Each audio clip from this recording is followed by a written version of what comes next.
নমস্কার বন্ধুরা, নিয়ে এসেছি শিমের ভর্তা। তো এইটা বানানোর জন্য কিছুটা শিম সুন্দর করে ধুয়ে কেটে আমি ভাপাতে বসিয়ে দেবো। 5-7 মিনিটের মধ্যে শিমটা ভাপা হয়ে যায়, নরমভাবে সেদ্ধ হয়ে যায়। তো আমি এটাকে নামিয়ে ঠান্ডা করে নেব। এরপর আমি কড়াইয়ের মধ্যে ভেজে নেব 1 চামচ কালো জিরে এবং 4টে শুকনো লঙ্কা।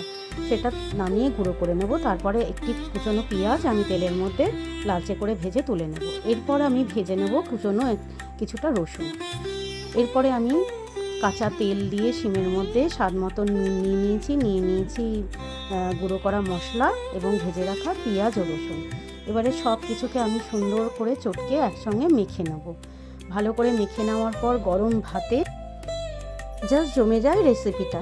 তা আপনারা ভালো লাগলে আমার ভিডিওটাকে একটু লাইক করবেন, ট্রাই করে দেখতে পারেন এবং কমেন্ট করবেন প্লিজ।